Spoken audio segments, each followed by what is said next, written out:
Assalamu alaikum wa rahmatullahi wa barakatuhu. Islamic Sharia law. This is session number 99. In this session, inshallah, we are going to start with Eid prayers, Salatul Eidain, and we'll try to finish this in two sessions, this one and the subsequent one. Rabbi shrah li sadri wa yassir li amri wahlul uqdatam min lisani yafqahu qawli. Alhamdulillah wassalatu wassalamu ala Rasulillah amma ba'd. A'udhu billahi minash shaitanir rajeem. Bismillahir rahmanir rahim. Eid prayers, Salatul Eidain. The prayers of the two Eids was prescribed in the first year after the migration. It is a sunnah muakkada, as the Prophet sallallahu alaihi wasallam always performed these prayers, and he ordered the men and women to go out to attend them. Grooming for the two Eids. It is preferred to make the ghusl, perfume oneself, and don one best attire on the occasions of the two Eids. Jafar ibn Muhammad relates from his father on the authority of his grandfather, who reported that Prophet would wear a Yamani cloak on every Eid. This is related by Ash-Shafi and Al-Baghawi. Al-Hasan As-Sibt says, the Messenger of Allah ordered us to wear the best clothes we could find for the two Eids, and to apply the best perfume we could find, and to sacrifice the best animal we could find. This is related by Al-Hakim, and in its chain is Ishaq ibn Barzakh, whom Al-Azdi declares to be weak, while Ibn Hibban says he is trustworthy. Ibn al-Qayyim writes, the Prophet used to wear his most beautiful clothes for them. And he had a special cloak that he would wear on the two Eids and Jum'ah. Eating on the two Eids. One is to eat before going to Salah for Eid al-Fitr, the end of the Ramadan, but not do so on the occasion of Eid al-Adha, commemorating Prophet Ibrahim's sacrifice. For Eid al-Fitr, it is sunnah to eat an odd number of dates before going to pray Salatul Eid, while for Eid al-Azha, the eating should be delayed until one returns from the Eid prayer, and then he may eat of his sacrifice if he has sacrificed an animal. Anas reports the Prophet would not go out on the festival of breaking the fast until he had eaten an odd number of dates. This is related by Ahmad and Al-Bukhari. Buraida reports the Prophet would not go out on the day of breaking the fast, Eid al-Fitr, until he had eaten, and on the day of sacrifice, Eid al-Azha, he would not eat until he had returned from Salah. This is related by At-Tirmizi and Ibn Majah, and also by Ahmad, who added, and he would eat from his sacrifice.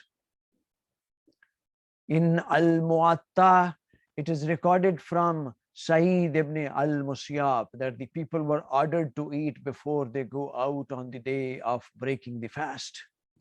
Ibn Qudaymah said, I do not know of any difference of opinion over the fact that one should hasten in eating.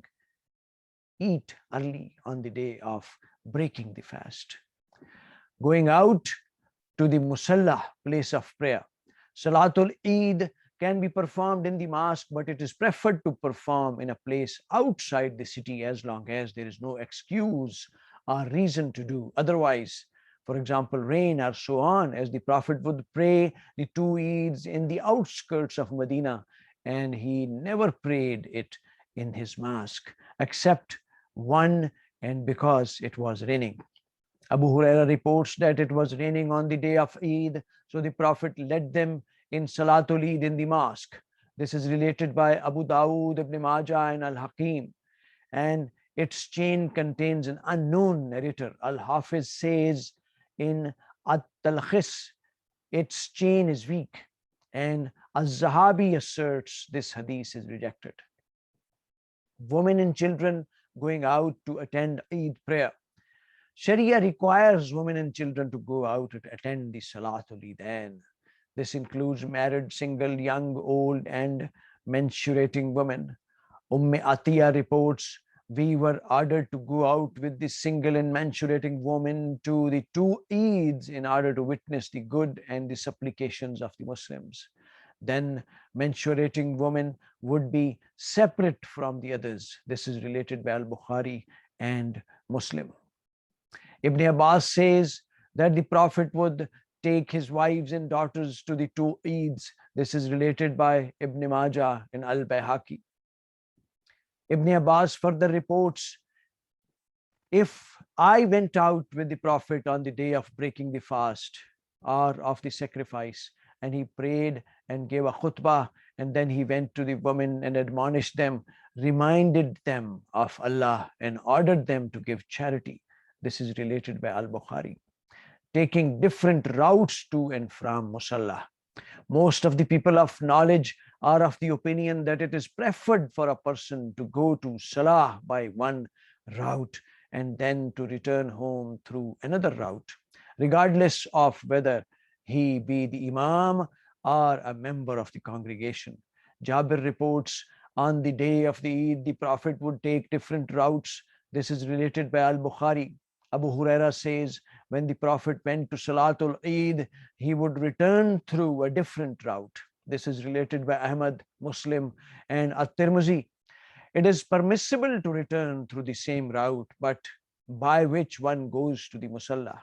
Bakr ibn Mubashir says, I used to go with the companions of the Prophet to Musalla on Eid al-Adha and on Eid al-Fitr. We passed through a specific valley in Medina until we came to the place of Salah and prayed with the Messenger of Allah. And then we would return to our houses through the same valley. This is related by Abu Dawood, Al-Hakim, and Al-Bukhari in his Tariq. Ibn As-Sakin says that its chain is acceptable. The time of Eid prayer. The time of Salatul Eid begins from the time the sun is 3 meters above the horizon until the sun reaches its meridian. Ahmad ibn Hassan al-Banna records that Jundub said, the Prophet prayed the Eid al-Fitr prayer while the sun was approximately 6 meters above the horizon, and the Eid of the sacrifice while the sun was 3 meters above the horizon.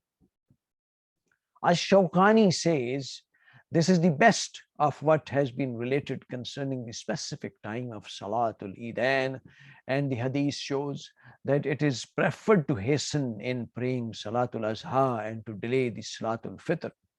Ibn Qadama says it is a sunnah to pray Salatul Adha early in order to allow more time for the people to perform the sacrifice, and the Salatul Fitr is to be delayed in order to give people time to pay Zakat al-Fitr. I know of no difference of opinion on this point. Azan and Iqama for Salatul Eidain. Ibn al-Qaim writes, when the Messenger of Allah went to Musalla, the place of prayer, he would perform the Salat without any Azan or Iqama and without saying a Salatul Jamia prayer in congregation. The Sunnah is not to do any of that. Ibn Abbas and Jabir both report that there was no Azan on the day of breaking the fast or on the day of sacrifice. This is related by Al-Bukhari and Muslim. Muslim records that Ata said, Jabir informed me that there is no adhan for the Eid of breaking the fast, neither when the Imam arrives nor afterwards, and there is no iqama or call of any kind. Saad ibn Abi Waqqas reports that Prophet prayed Salatul Eid without any adhan or iqama. He would deliver 2 khutbahs standing and would separate them by sitting between them. This is related by Al-Bazar. The takbir during Salatul Eidain. The Eid prayer consists of 2 rakats, during which it is sunnah to pronounce the takbir 7 times after the open takbir and before the Quranic recital in the first rakah. During the second rakah, one makes takbir 5 times after the takbir, which is customarily made for standing after the prostration. One is to raise one hand during each pronouncement of the takbir. This is based on the report transmitted from Umar and his son Abdullah. Amr ibn Shuaib reports from his father on the authority of his grandfather that Prophet would make 12 takbirat during the Eid prayer, 7 in the first rakah and 5 in the second. He did not pray before or after the Eid. This is related by Ahmad and Ibn Majah. Ahmad says, I follow that. Abu Dawood and Ad-Dara Qutni reports that the Prophet said, the takbirat during the Eid of breaking the fast are 7 in the first rakah and 5 in the second. And the Quranic recital comes after them in both the rakah. This is the strongest opinion, and it is the opinion of the majority of the people of knowledge from among the companions, the successors and the imams. Ibn Abdul Bar, commenting the number of takbirat says, it has been related through many good chains that Prophet made 7 takbirat in the first rakah and 5 in the second. Such has been related from Abdullah ibn Amar, Ibn Umar, Jabir, Aisha, Abu Waqid, and Amar ibn Auf al-Mazni. Nothing that has been related from him, either through a stronger or weaker chain, differs from that, and it was the first to be practiced.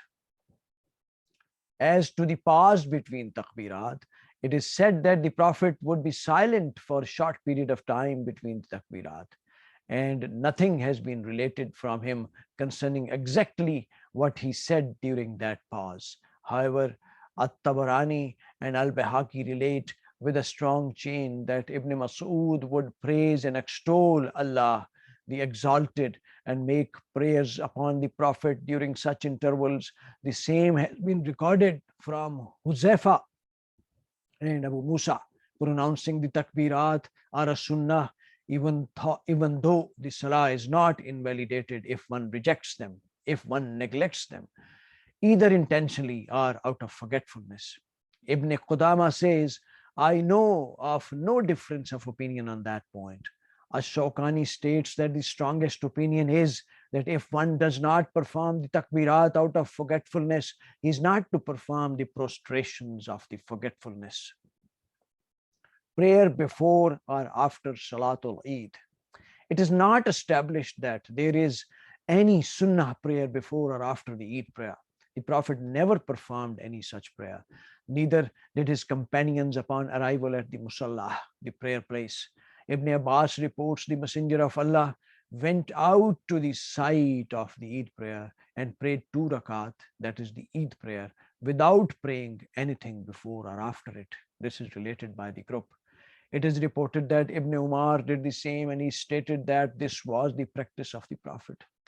Al-Bukhari records that Ibn Abbas disliked that one should perform a prayer before Salatul Eid.